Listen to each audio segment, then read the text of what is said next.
Hi students. So till now in the chapter integrals we have came across how to integrate some of the functions, so different methods of integration, and then later we came across the definite integrals. In the definite integrals we came across how to integrate the functions when we are having the upper limiting value and the lower limiting value of an given function. Suppose if a function is having upper limiting value and lower limiting value, how we are going to integrate those functions. Suppose if f of x is a function which is defined from an upper a to b, means then the integral of this function is defined by, suppose if I consider capital F, this one has the antiderivative, means then the integral of the given function when the upper limit and lower limits are defined is f of b minus f of a. So this is how we used to get the integral of a given function when the upper limiting and lower limiting value is defined. So these are the basic things which we have came across till now in the chapter integrals. So today we are going across some of the properties of definite integrals. So as we go across these properties, we are going to solve some of the problem based upon the definite integral using those properties. So here totally we are having 8 properties. So all the properties are very important.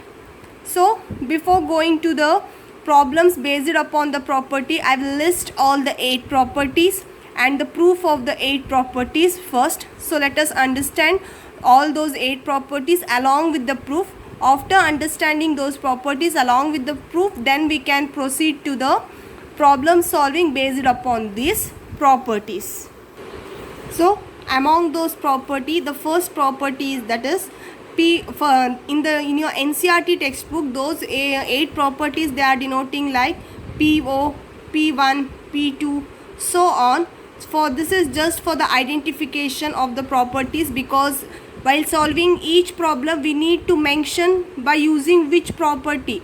So instead of mentioning each property in your textbook, they said by using the property PO, by using the property P1. They used to mention the problems like this, but it is not at all valid for you people to mention in your examination. You should mention the property clearly. So since they are writing the textbook, they are used to mention like this, but like this mentioning for you people is not good. You should write the full property by using which property you are solving the problem.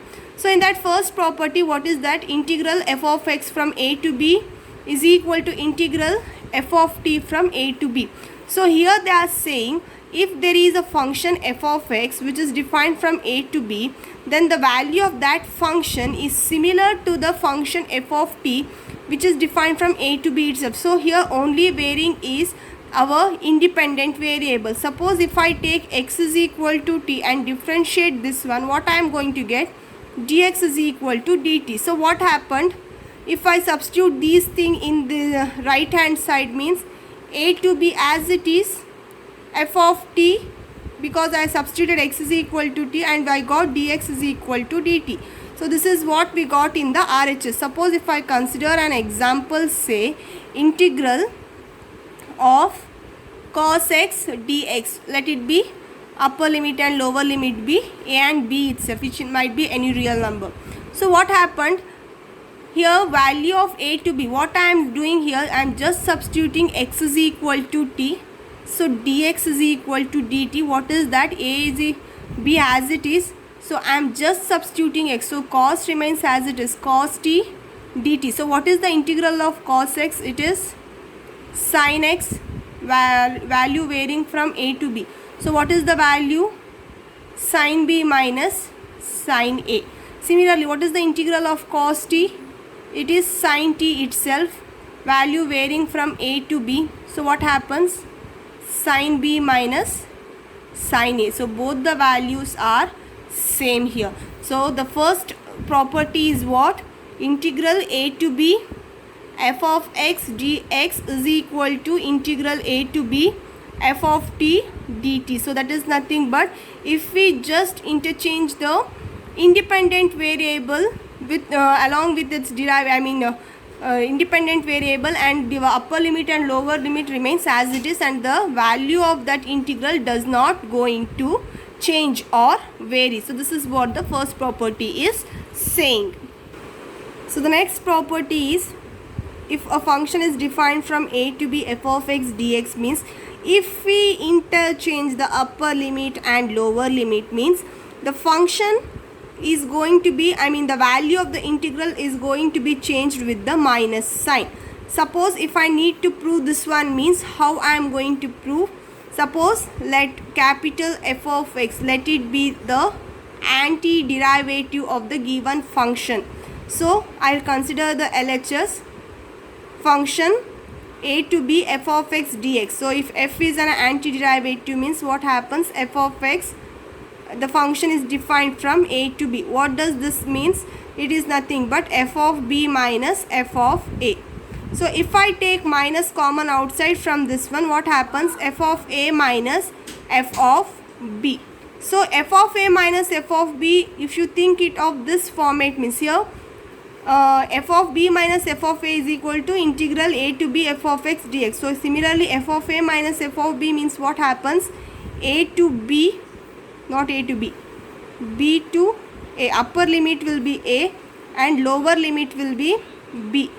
So integral a to b, minus is there obviously outside, this is nothing but f of x dx. So clearly what happened, by looking into, we started with the LHS and we got integral a to b f of x dx is equal to minus integral b to a f of x dx. So this is what the second property is saying. So clearly if we interchange the upper limit and lower limit, the value of the integral is going to be changed with the minus sign. That's what the second property is saying.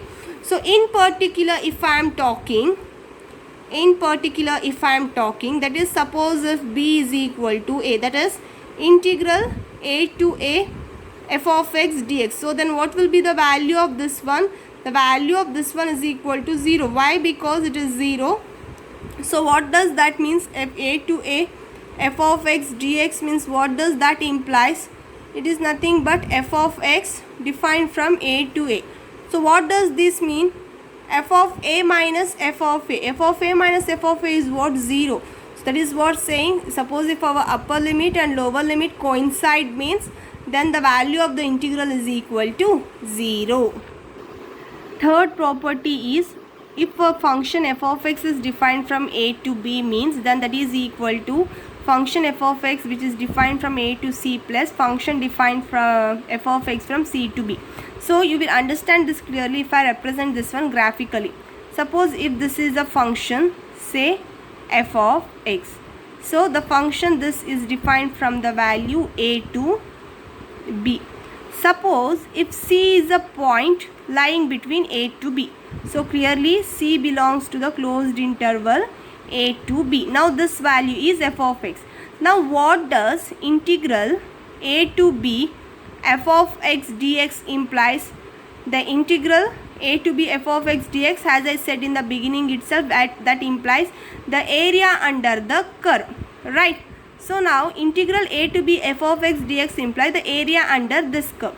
Suppose if c is any point and if I draw a straight line c like this, means then area under this curve can be represented as area under the curve f of x from a to c plus area under the curve f of x from c to b. I can split this area into two forms, so that the area under that curve lying from a to c plus area under the curve lying from c to b is nothing but the area of the curve f of x lying between a to b. So that is what this property is saying. So this I understood through the graphical diagram or graphical representation. So let us understand how we are going to prove this theoretically. So what we are having, a to b f of x dx. So what does that implies? Suppose if f of x is an antiderivative, means if that is equal to a to b. So what does that implies? F of b minus f of a. Let it be equation number 1. Then what does the integral a to c f of x dx implies? So I am considering each of the thing in the given property to prove that one. So what does that implies? F of x from where to where? From A to C. So what does that implies? F of C minus F of A. Let it be equation number 2. Similarly, what we are having next? C to B F of x dx. What does that implies? F of x from C to B, that is nothing but F of B minus F of C. Let it be equation number 3. Now I am adding our equation 2 and 3. Why I am adding so? Because to prove the property. So in the RHS we are having A to C F of x dx plus C to B F of x dx. So I am considering our RHS and then proving that RHS is equal to LHS. So now what is this implies from the equation 2? It is nothing but F of C minus F of A.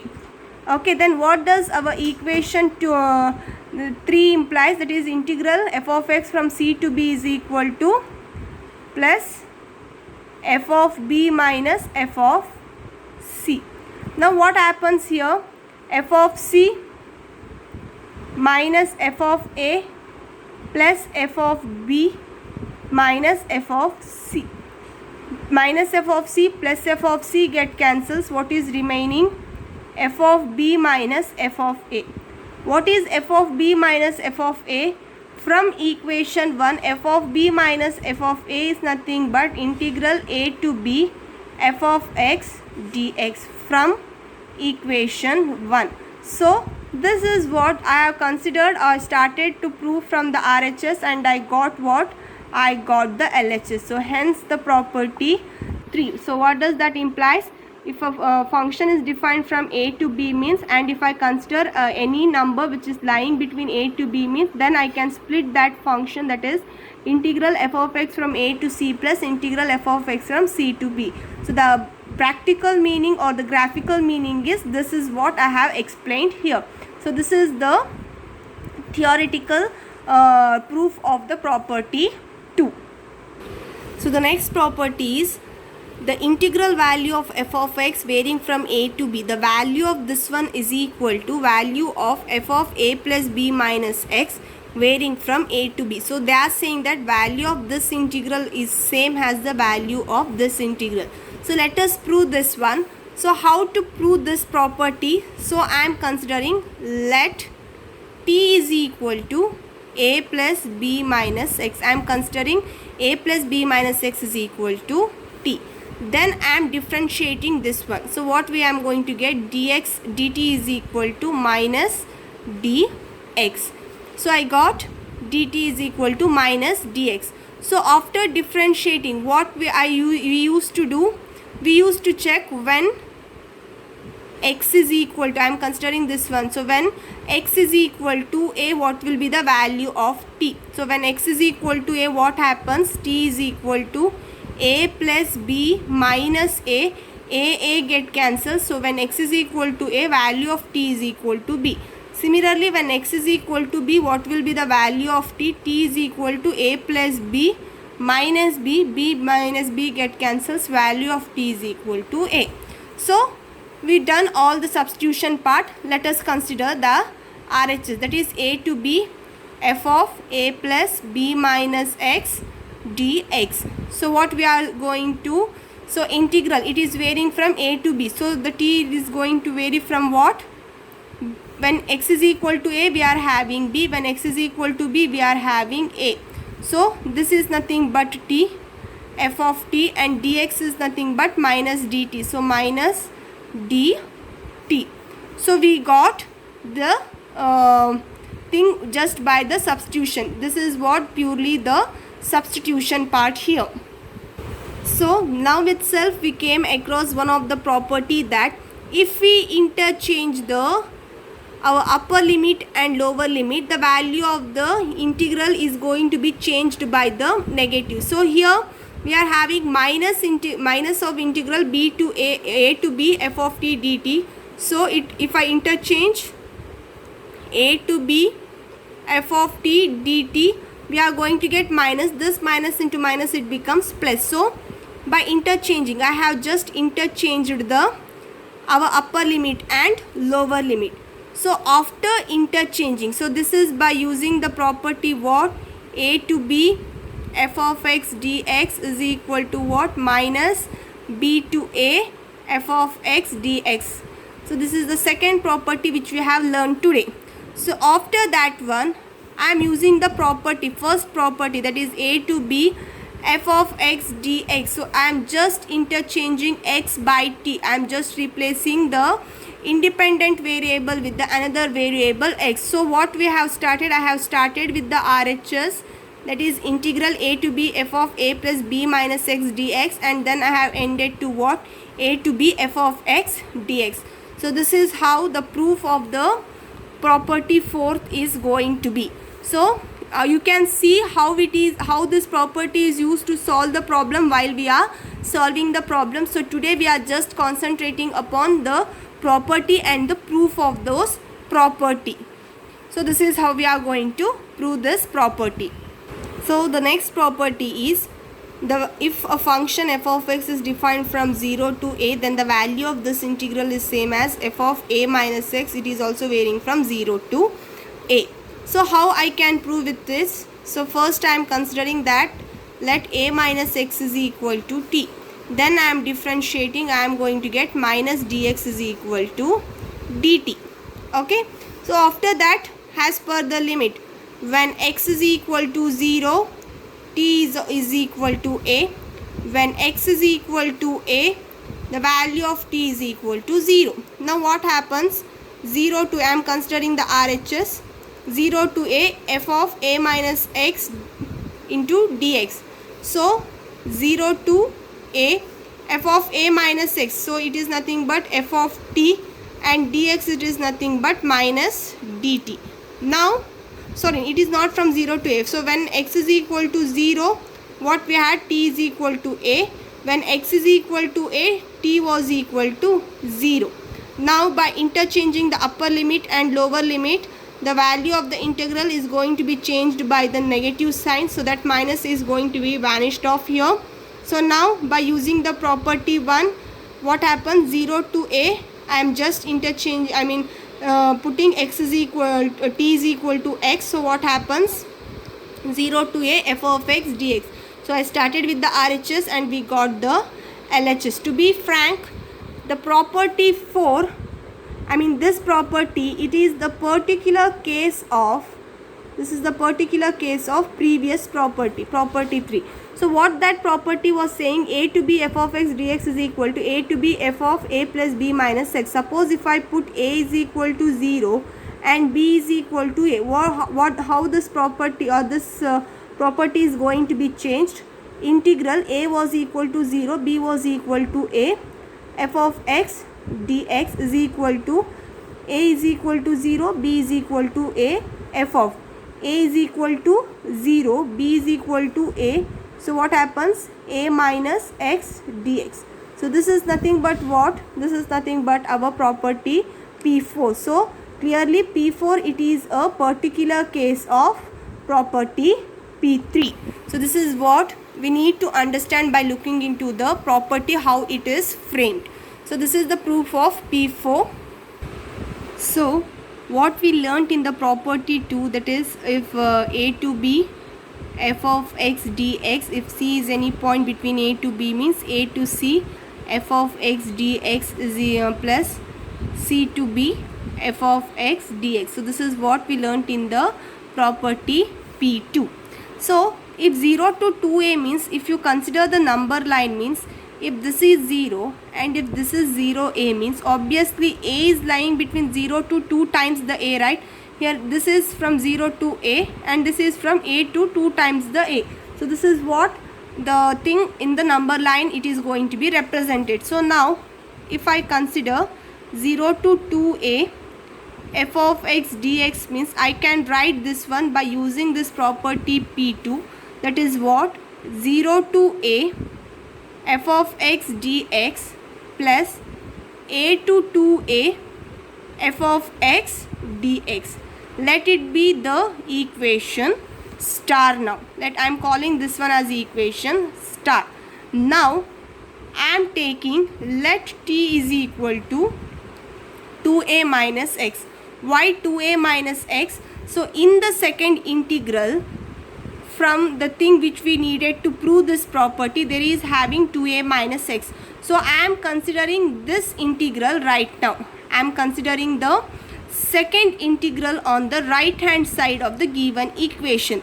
So in this integral, I am considering that 2a minus x is equal to t, and I am differentiating this one. So what I am going to get, dt is equal to minus dx. So after differentiating, so from where to where this it is varying from 0 to a. So when x is equal to 0, what is the value of t? If I substitute x is equal to 0, t is equal to 2a. When x is equal to a, what is the value of t? 2a minus a is a. So value of t is also equal to a. Now substituting all these part in this second integral. Second integral of which one? Of this star. So what happens if I substitute all these things in this star means, so you can observe here t is equal to 2a minus x. So x is equal to 2a minus t also. So what happens, that second integral a to 2a f of x dx, this is equal to, when x is equal to a, the value was equal to, sorry guys, I have done the mistake here, that is we are not talking about this integral, so we are talking about this integral only. So what happens here, when x is equal to a, the value of t is equal to a itself. So when x is equal to not 0, when x is equal to 2a, the value of t is equal to 0. So from this one we are going to get this value is equal to this one. Suppose now if you compare these two now, this one as it is, the first term as it is, if we get this term is equal to this one, means that is the proof of this property. So now I am considering the second term of this second integral of this star, that is a to 2a f of x dx. So what I have taken, t is equal to 2a minus x. So what happens to the value of x? X is equal to 2a minus t. So f of 2a minus t dx is nothing but what? Minus dt. So when x is equal to a, value of t is also equal to a. When x is equal to 2a, the value of t is equal to 0. Now what happens? If I interchange the limit by using one of the property, what happens? 0 to a f of 2a minus t dt. Then if I substitute by using the first property, if I substitute t is equal to x, what happens? 0 to a f of 2a minus x dx. So now what we got, what? A to 2a f of x dx is equal to 0 to a f of 2a minus x dx. So substitute this value in the star. Star is this one. So what happens? 0 to 2a f of x dx is equal to 0 to a f of x dx. The second term was a to 2a f of x dx. So now that term is equal to what? A to, 0 to a f of 2a minus x dx. So this is what we needed to prove in the beginning.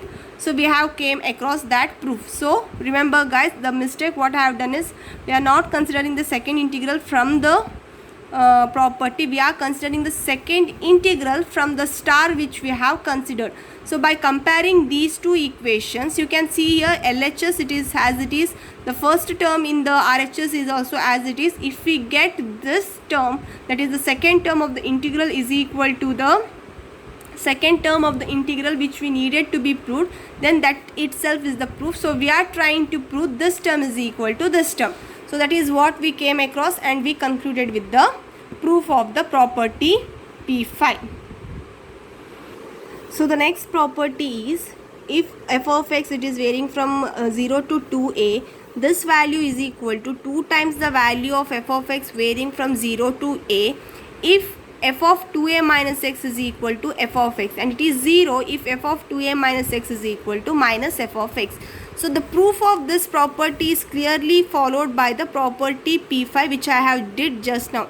So what is that property P5 is saying? From 0 to 2a f of x dx, this is equal to 0 to a f of x dx plus 0 to a f of 2a minus x dx. So this is what property P5 was saying. So first I will consider, that is what if f of 2a minus x is equal to f of x. So if f of 2a minus x is equal to f of x means what happens in this? If I call this one as equation star, what happens to our equation star? 0 to 2a f of x dx is equal to 0 to a f of x dx plus 0 to a f of 2a minus x is equal to what they have said, I have considered, that is equal to f of x. This is the condition from the given property condition itself. So I have considered the first condition. So now what happens? 0 to a f of x dx plus 0 to a f of x dx. So that is nothing but 2 times 0 to a f of x dx. So this is what the first thing in the given property is saying. So when f of 2a minus x is equal to f of x means then the value of 0 to 2a f of x dx is equal to 2 times the value of f of x varying from 0 to 2a. So when f of 2a minus x is equal to f of x, the value of f of x varying from 0 to 2a, this value is equal to 2 times the value of f of x varying from 0 to a. So this is what the first thing from the property P6 is saying. Similarly, if I consider the second thing, that is if f of 2a minus x is equal to minus f of x, that is f of 2a minus x is equal to f of minus f of x means what happens to our this star? So the star is saying 0 to 2a f of x dx is equal to 0 to a f of x dx plus 0 to a f of 2a minus x, it is nothing but minus f of x dx, because that is what we have considered. So what happens? 0 to a f of x dx, if this minus comes out of the integral, 0 to a f of x dx, so both are the same, 0 to a f of x dx minus 0 to a f of x dx, both get cancels, it is equal to 0. So that is what they are saying. The integral value of 0 to 2a f of x dx is equal to 0 when f of 2a minus x is equal to minus f of x. So if f of 2a minus x is equal to f of x, then the value of this integral is equal to 2 times the value of the integral 0 to a f of x. If f of 2a minus x is equal to minus f of x means then the value of this integral is equal to 0. So the proof of that property is as follows, what I have done right now. So the next and the last property of the definite integral is, so that is if f of x it is varying from minus a to a, the value of this function is equal to 2 times the value of f of x, integral value of f of x varying from 0 to a, when the value of these two are equal, when f is an even function. When do we say the function is an even function? When f of x is equal to f of minus x. So in this is the case, then we say that the function is an even function. Similarly, if integral value of f of x varying from minus a to a is equal to 0 when f is an odd function. When do we say the function is an odd function? F of minus x is equal to minus f of x. At that time we are saying a function f is an odd function.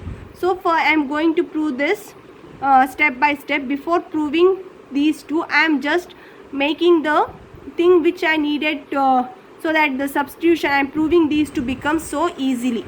So as I said, from the property P2, what is that property? 0 to 2a f of x dx. So this can be written as how? 0 to a f of x dx plus a to 2a f of x dx. So similarly, now the function is varying from minus a to a. So between minus a to a we are having 0. So what happens? I can write minus a to a f of x dx. This can be written as minus a to 0 f of x dx plus 0 to a f of x dx. So by using this property, I am calling this one as equal to star. So I am taking now, let t is equal to minus x. In which one? In the first integral. In this integral, in the first integral of star. So if I take t is equal to minus x, then minus dx is equal to dt. So as per the limit, when x is equal to minus a, what is the value of t? So if I put x is equal to minus a, minus into minus, it becomes plus. So value of t is equal to a. So when x is equal to 0, the value of t is also equal to 0. So now what happens to the first integral? So first integral, that is minus a to 0 f of x dx. What happens to this integral? You can observe yourself. When x is equal to minus a, t is equal to a. When x is equal to 0, t was also equal to 0. And f of minus x. So they are saying f of, I am substituting here x is equal to what? If t is equal to minus x means what is the value of x? X is equal to minus t. So it becomes f of minus t dx is nothing but what? Minus dt. So what I got? Minus 0 to a, integral value of f of minus t dt from 0 to a. So clearly we know that if I interchange the upper limit and lower limiting value 0 to a f of minus t dt, so there is a change in the integral value with the negative sign, so that negative sign get cancels.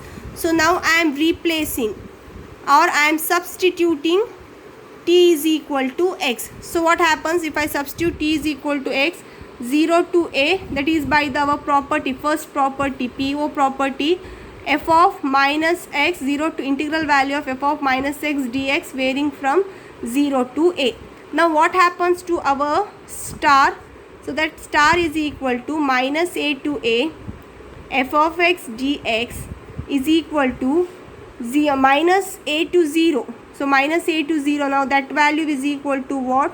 0 to a f of minus x dx plus, what was our next thing? The next thing was 0 to a f of x dx. So we got that star as, now like this, I am calling this equation as now star prime. I call this one as equal to star prime. So now in this equation I am substituting that first condition and second condition of the property P7. So what was that? If f is an even function. So if f is an even function, what happens? F of minus x is equal to f of x. So what happens in the above equation? Minus a to a f of x dx is equal to 0 to a f of x dx plus 0 to a f of x dx. So what happens? This is equal to 2 times 0 to a f of x dx. So the first thing in the property P7 is proved. Similarly, the second condition, what was that? When f is an odd function. When f is an odd function, what is that? F of minus x is equal to minus f of x. So what happens in our star prime? Minus a to a f of x dx is equal to 0 to a f of minus x is equal to what? Minus f of x dx plus 0 to a f of x dx. So clearly this value get cancels. We are going to get 0. So clearly the first property of the P7 was minus a to a f of x dx was 2 times a to 0. Integral value of f of x varying from 0 to a f of x dx when f is an even function. The first property is proved. The second property was integral value of f of x varying from minus a to a is equal to 0 when f is an odd function. The second property is also proved. So these are the 8 properties of the definite integrals which you need to remember clearly and properly along with the proof of these properties, which is very important. And the problem based upon these properties also very important. When I compare those properties with your board examination as well as your competitive examinations also. So go through this video clearly and properly. If you have any doubts, you can ask me at any time. Thank you, students.